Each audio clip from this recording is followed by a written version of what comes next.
My name is David Lyon, and my recording project name is Snarlen, and so my full name is Snarlen Lyon. And to introduce my music, I would say first that it's created with the intention of evoking imagery.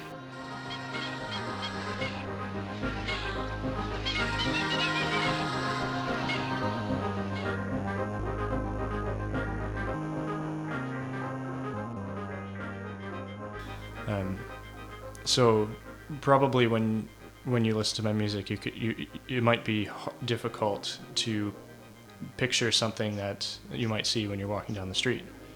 You know, it might transport you to some place that doesn't exist. I mean, that's the intention, and that's what happens to me. It's like when I really appreciate, like a really good listening experience for me is literally like traveling somewhere else to a place that doesn't exist. And that's your mind. So, in a nutshell, I basically make like collage music, picture music.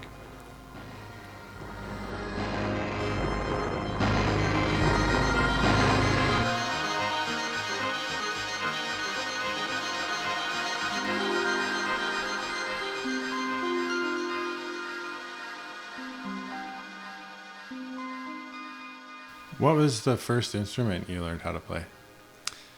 I first picked up the tin whistle. It was, I think I still have one at home. It's a penny whistle, like a little Irish flute. Super easy to play. It's the same fingering as a recorder, I believe. But I could still play it a little bit. And then I kind of took off from there. What kind of music do you listen to at home? Listen to all sorts of music. My favorite music, like I said before, is music that evokes powerful imagery. Like I'm obsessed with the relationship between images and sound. In fact, I think that they're almost analogous. I don't know if there's any difference. And you hear about people who start to confuse their sensory experiences, and I like music that does that. Music that sort of homogenizes sense. So I should give a bit of an example of how I can actually extract sounds from a pre-existing piece of music. Now in this case, I'll use it's an excerpt from some film music by Toru Takemitsu. It doesn't matter that I that I use that particular file, because after when I'm finished, there's no way to know where it actually came from. So I've got that loaded up, and I can just choose a spot here, and we'll see what happens.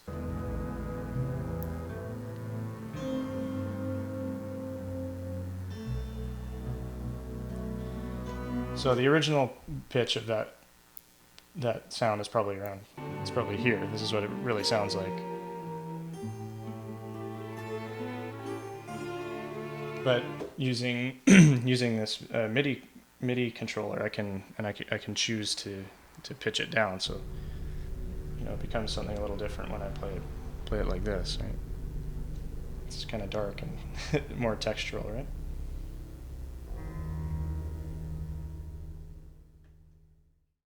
So there's a lot to work with there, and that's just one moment of sound from a randomly selected piece of music. I mean, you could use I've used cell phone ringtones, YouTube videos, field recordings. Like, all of those things are useful. It's just sound. And if the computer is great because you can take a percussive sound, cut it out, and paste it in a grid format in any sort of tempo you like. And then you can actually create a very complex rhythm using that sort of a technique. One way that I really like to find these sounds, or to kind of carve out sounds from the proverbial oral marble in a way, is to use samples, because I mean there's so much sound available to us on the internet and films and other musicians' work. And so, using technology, and this is incredible technology. These things here, they're really, it's really wild stuff. Nobody really understands how their instruments work when you're dealing with samplers and all this electrical equipment. But sampling is very effective because using technology, you can capture a moment in sound, and you can actually transform it very, very powerfully.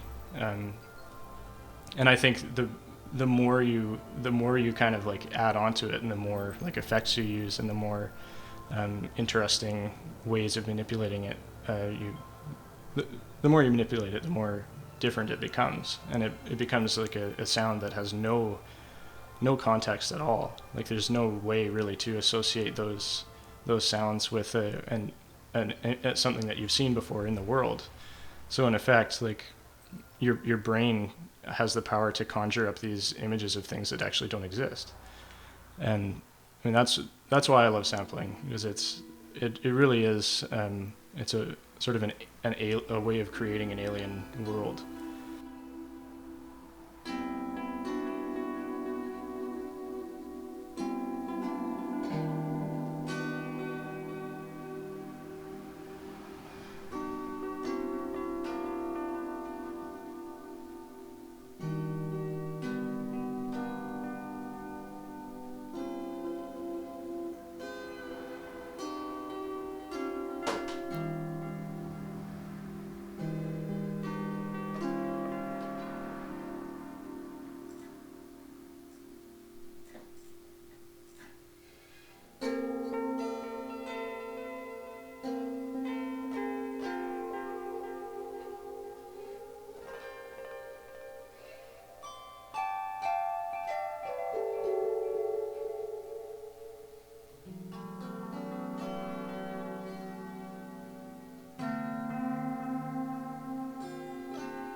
The music that I make is, I would say that it's quite analogous to what a painter does. I think, in that I find a palette, or I find textures and colors in the world of sound, and I arrange them in a way that is evocative. And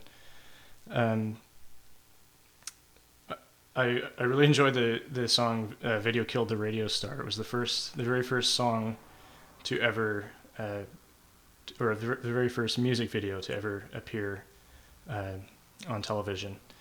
And what I believe the meaning of that song is that when music began becoming associated with screens, people started to lose something very, very important. And I believe that the radio star is actually, it's somebody that lives inside of you. It's a series of images that take place inside of your mind. And there's, the music itself actually generates these images. And that sounds very basic, but I think because of the way music is so often accompanied by sort of like these mandatory images, we don't have the freedom to create those images ourselves. So my my music is, in a way, it's a tool to evoke abstract imagery inside of your mind, and I think that's the way music used to be. You know, the only time you'd ever see or hear music performed would be in front of a live group of musicians, and there's no recorded music. So by necessity, you had to kind of allow your mind to fill in the gaps, right? There's not as much visual. There was not as much of a visual stimulus tied to the music. Um, Sometimes I'll challenge myself to make an entire song using, only two things. Like today, I'll only use the lap steel and my voice, or I'll only use, a sample of pan pipes or pan flutes and like a Tibetan prayer bowl or something. And it's really amazing how you can manipulate those sounds to sound totally different using a very, very basic computer.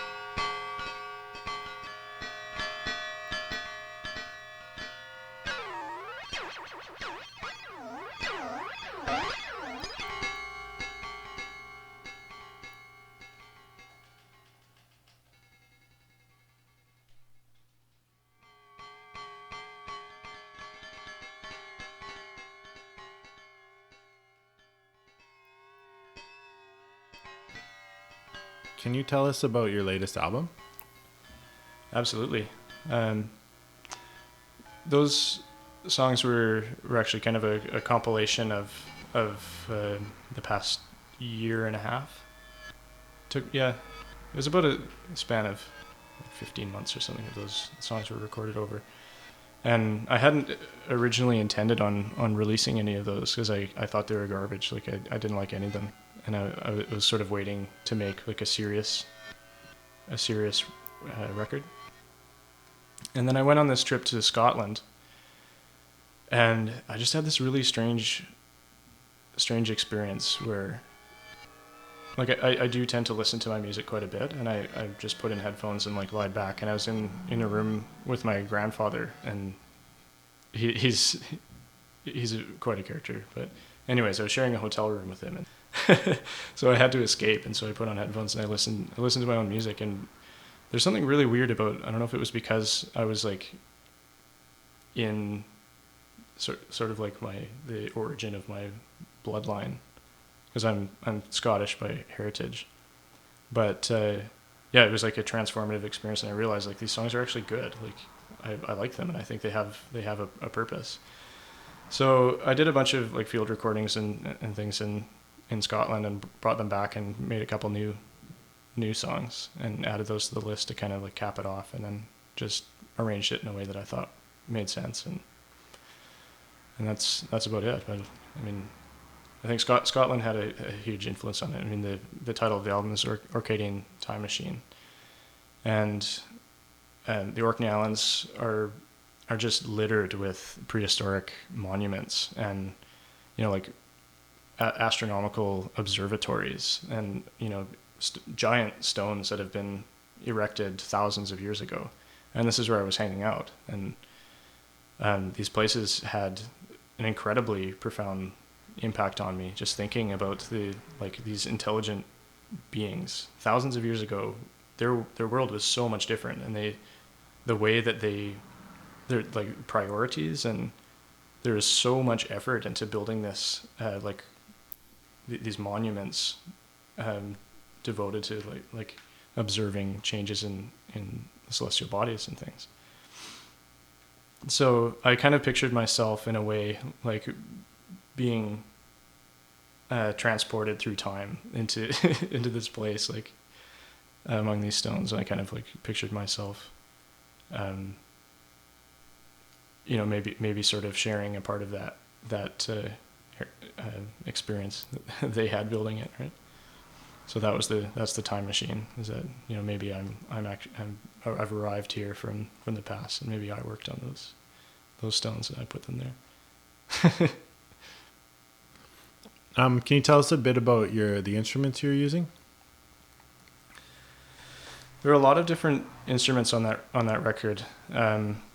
There's a great number of samples, and then I like to make my own samples using organic instruments. So one thing that I used quite a bit was like a harpsichord, just like single notes plucked, or maybe a series of notes, and then the harpsichord just like it samples really well. It's a really nice timbre to manipulate. There's a lot of that on there. There's a lot of like I really love this this funny little children's sampler. I think it's like it was marketed for kids, but it's actually quite a neat instrument. You can get a lot of very, very cool sounds out of it. Yeah, and then there's lap steel. There's a bit of guitar, lots of like synth and that sort of thing.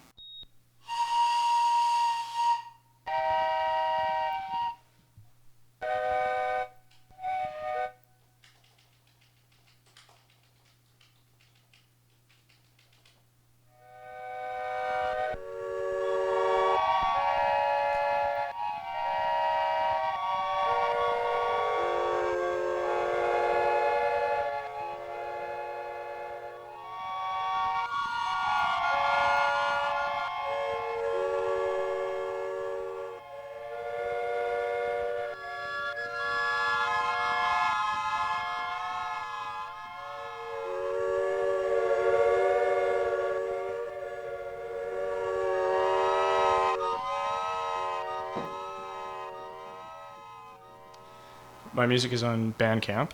It's www.snarlen.bandcamp.com.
Okay, so this this is a funny thing that my dad gave me a long time ago when I was having trouble sleeping, and it's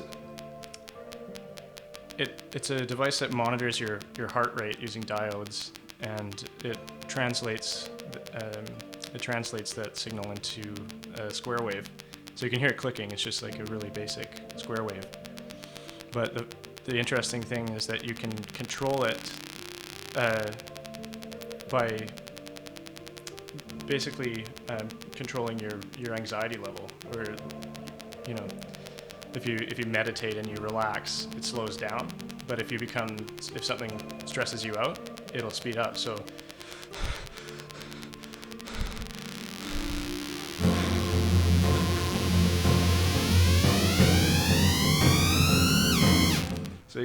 I can control it here, but you can see how drastic of a change that makes just by speeding up your heart rate. So sometimes I like to start with it really high, and then like make myself extremely relaxed and get into a very meditative state.